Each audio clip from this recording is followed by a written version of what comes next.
The silence was louder than the cameras. That's the first thing that landed. Not the shutters. Not the murmured instructions from press handlers. Not even the familiar choreography of a high-profile court arrival. It was the absence. The space where a crowd usually gathers. The gap where noise, opinion, and spectacle tend to rush in. Instead, nothing. An empty stretch of pavement. A few photographers doing their jobs. And a man stepping out of a car, lifting his hand in a polite wave that seemed to float there without a clear destination. But before we continue, please subscribe and turn on the notification bell for updates. No cheers. No jeers. No protest signs. No supporters pressing forward for a glimpse. Just a wave. And for a moment, it was hard not to wonder who that wave was really for. Because this wasn't a minor hearing. This wasn't a procedural footnote. This was a key day in a legal fight that has been building for years. One that touches on press power, personal privacy, and the uncomfortable question of what happens when long-ago journalism is judged under a modern microscope. And yet, outside the court, the reaction was muted. Almost deliberately so. That contradiction sits at the center of this story. A figure who once commanded global attention arriving to near silence. A case that claims to expose unlawful behavior unfolding with none of the public drama people have come to expect. It forces an uncomfortable question right away. Is the absence of a crowd a sign of fatigue, strategy, or something else entirely? Because silence, in moments like this, is rarely neutral. At first glance, the scene feels oddly restrained. The kind of image that slips past without triggering the usual cycle of outrage or applause. But if you slow it down, really look at it, it starts to feel heavier, almost intentional, as if everyone involved understands that this is no longer about spectacle, that something more delicate and potentially more dangerous is at stake. This case isn't playing out in the court of public opinion the way previous battles have. There's no immediate verdict to cheer or condemn. No single explosive revelation released for instant consumption. Instead, it's a slow legal grind. Weeks of testimony. Arguments that reach back decades. Competing narratives about how stories were sourced, why they were published, and whether lines were crossed at a time when those lines were far less clearly drawn. And standing at the center of it is a man who has made a habit, some would say a mission, of challenging the press in ways few public figures ever attempt. That's why this moment matters now. Not because of what happened 20 years ago, but because of what's happening in real time. Because the outcome of this case won't just land on one person's reputation. It has the potential to ripple outward, toward newsrooms, legal standards, and the fragile trust between the public and the media institutions that shape what we know. But none of that is visible in the arrival shot. All you see is a man walking into court. Calm, composed, almost solitary. And that's what makes it unsettling. There's a temptation to read the empty arrival as a lack of interest. As proof that the public has moved on, that the story has lost its heat. But that interpretation doesn't quite hold up when you look closer.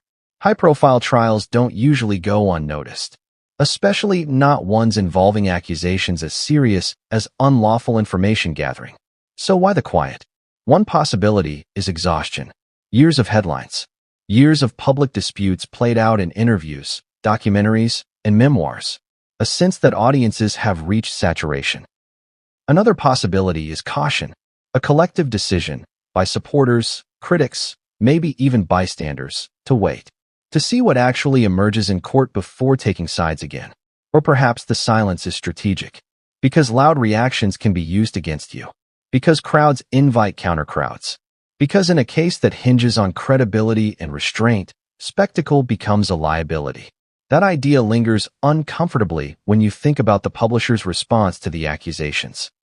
Their language has been firm, dismissive even, calling the claims unfounded, emphasizing that many of the stories in question were published decades ago, without complaint at the time, framing their reporting as responsible journalism based on legitimate sources. It's a clean, confident defense, one that relies on the idea that context matters, that what was acceptable, or at least unchallenged, then should not be retroactively criminalized now. And that's where the tension really starts to build. Because this case isn't just about what happened. It's about how we judge the past, about whether the standards we hold today can, or should, be applied to an era that operated under very different assumptions. It's about memory, documentation, and the reliability of evidence stretched across time. Those questions don't lend themselves to chants or placards. They demand patience. They demand careful listening. And perhaps that's why the crowd stayed away. Still, there's something deeply human about the image of that wave. A small, almost instinctive gesture. Polite, familiar, and slightly awkward in its isolation. It's the kind of moment that feels unplanned, even if everything around it is meticulously arranged. Who waves when there's no one there? Maybe it's habit. Maybe it's muscle memory from years of public appearances. Or maybe it's something more revealing. A reflexive acknowledgement of being watched, even when the watchers are fewer than expected. Because make no mistake, this case is being watched. Legal experts are watching. Editors are watching. Journalists who built their careers in the pre-digital era are watching with particular interest. So are younger reporters, raised in a world of stricter data laws and heightened privacy awareness. Each group sees something different in these proceedings. Each has something to lose. And yet, outside the court, the space remains strangely open. That contrast between internal intensity and external calm is what gives this story its peculiar charge. It feels like the eye of a storm. Not the explosive kind, but the slow, grinding kind that reshapes landscapes over time. Inside, arguments are being laid out line by line. Allegations examined. Timelines reconstructed. Decisions made years ago dragged into the present and asked to explain themselves. Outside, the world goes on. Traffic passes. Office workers glance over, then keep walking. It raises another uncomfortable question. Has the public learned to tune this out? Or is this restraint a sign of maturity? A recognition that not every conflict needs to be litigated in the street before it's resolved in court? There's no clear answer.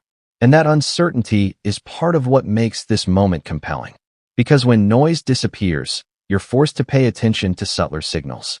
Tone, body language, the way statements are phrased, the choice of words like preposterous and legitimate, the emphasis on how long ago the articles were published, and the absence of complaints at the time.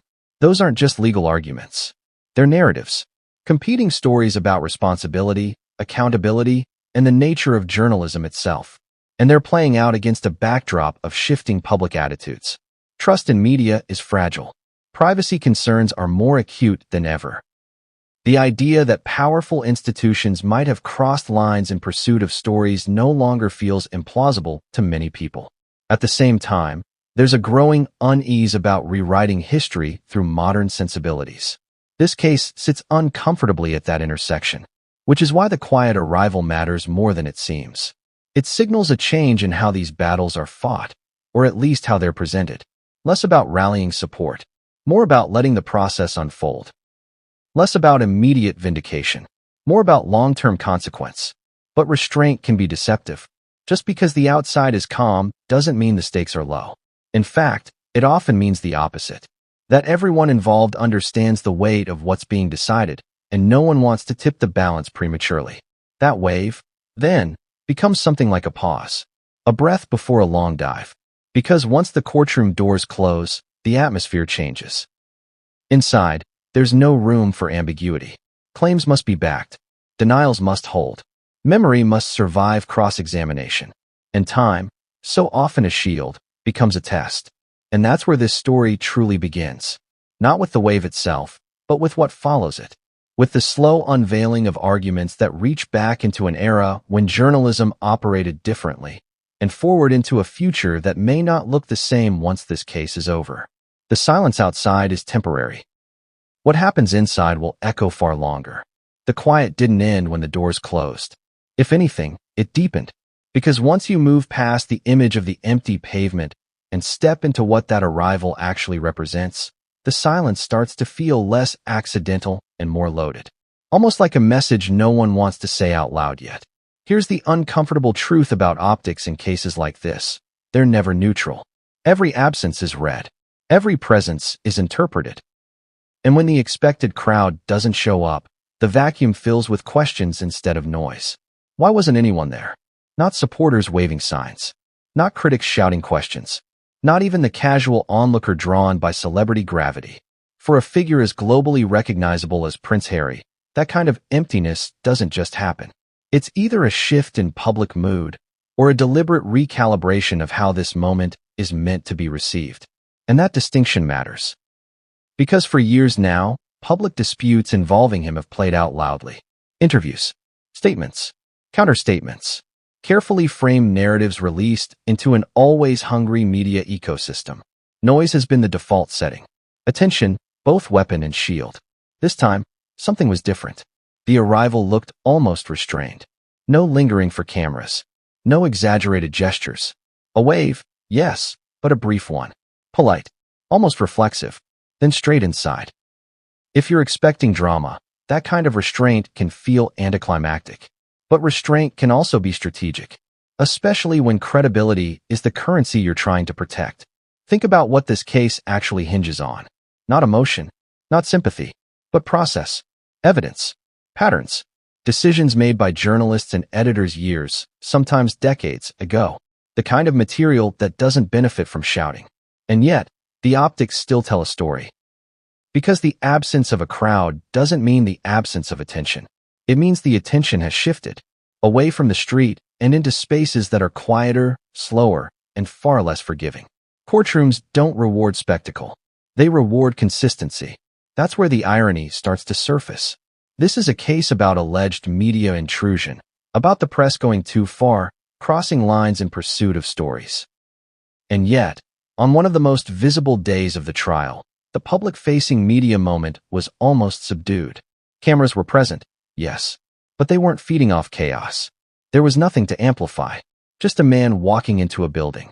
That contrast forces another question. Has the story finally outgrown the spectacle surrounding it? Or has the spectacle simply moved somewhere less visible?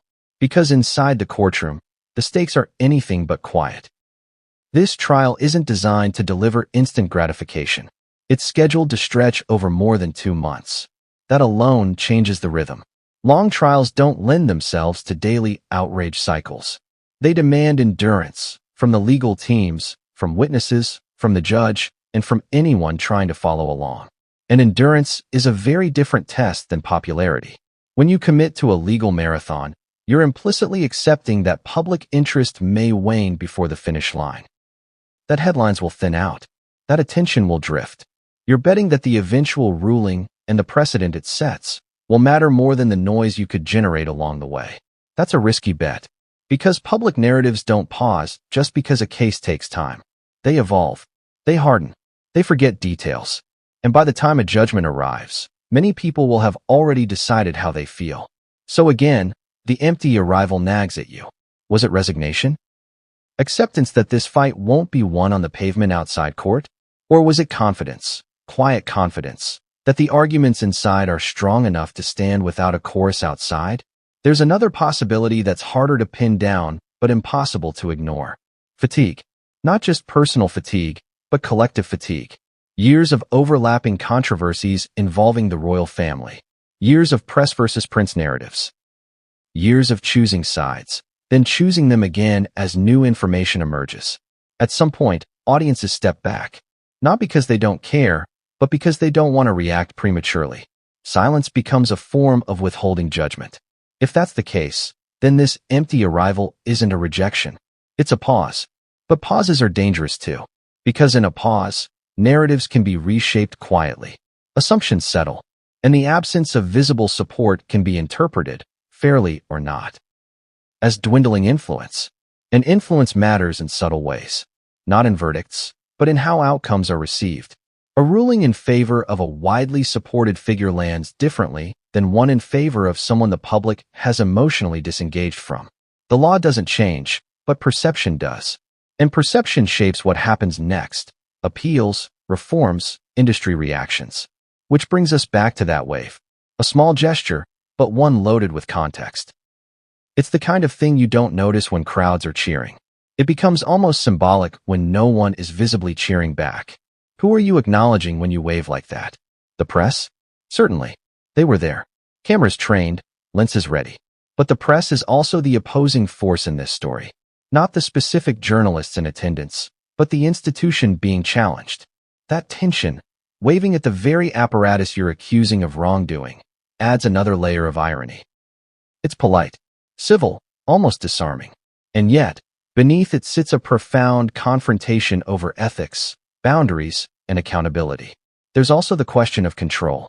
Public arrivals are one of the few moments a high-profile figure can shape the narrative visually without speaking. Every step, every pause, every glance is read. By keeping it minimal, you deny commentators material. You refuse to feed speculation. No crowd means no spontaneous confrontations, no shouted questions, no unscripted exchanges that can be clipped, reframed, and replayed. In that sense, emptiness offers safety. But safety comes at a cost. Visibility without affirmation can feel isolating. And isolation is something this case circles constantly, whether explicitly or implicitly. The argument at its core is about intrusion into private life, about moments that were not meant for public consumption being exposed, allegedly through unlawful means. It's about boundaries being crossed without consent. And yet here we are, watching a very public moment defined by what isn't there. No intrusion from onlookers. No pressure from a crowd. Just controlled observation. It almost feels inverted. Instead of the public pressing in, the subject moves through an open space, observed from a distance. Instead of chaos, order. Instead of noise, restraint. That inversion raises a subtle but important question. Does this moment represent a recalibration of power? For years, the press has dictated the terms of visibility, deciding what is shown, how it's framed, how often it's repeated. This case challenges that authority directly, accusing elements of the press of operating outside lawful boundaries. By arriving quietly, without inviting a spectacle, there's a sense, however faint, that the script has been altered, that the usual dynamic is being tested. But make no mistake, the press still controls the lens, which is why the quiet is so interesting. Because journalists know when a story is still unfolding. They know when patience serves better than provocation.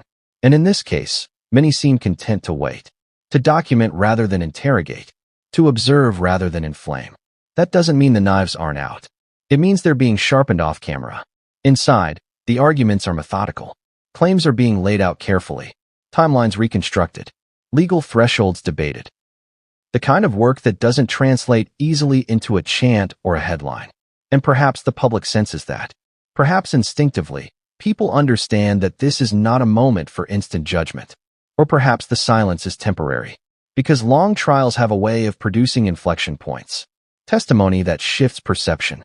Evidence that surprises. Admissions or denials that suddenly sharpen the stakes. When that happens, the empty pavement may not stay empty. For now, though, the absence lingers as a symbol, not of irrelevance, but of suspension, a story being held in reserve. And that reserve creates its own tension, because when you strip away the noise, what remains is harder to dismiss. A serious legal challenge, a powerful institution under scrutiny, and a judge tasked with weighing events from a different era against today's standards. All of it unfolding without the familiar roar of public reaction, which makes the next phase critical. Because silence can protect you, but it can also expose you. And once the case moves deeper, once testimony begins to surface details that haven't been part of the public conversation before, that careful quiet may not hold. The question isn't whether the story will get louder.